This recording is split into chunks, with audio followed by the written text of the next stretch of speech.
ஆண்டவராகிய இயேசு கிறிஸ்துவின் நாமம் மகிமைப்படுவதாக.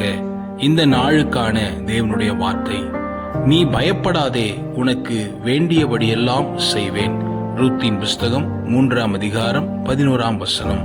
இந்த வார்த்தை இப்படியாய் சொல்லுகிறது, நாம் அநேக வேளையில பயப்படுகிறவர்களாக இருக்கிறோம். அநேக காரியங்களை குறித்து நாம் இனி பயப்பட வேண்டாம், நமக்கு வேண்டியபடியெல்லாம் ஆண்டவர் செய்வேன் என்று நமக்கு வாக்கு கொடுக்கிறார்.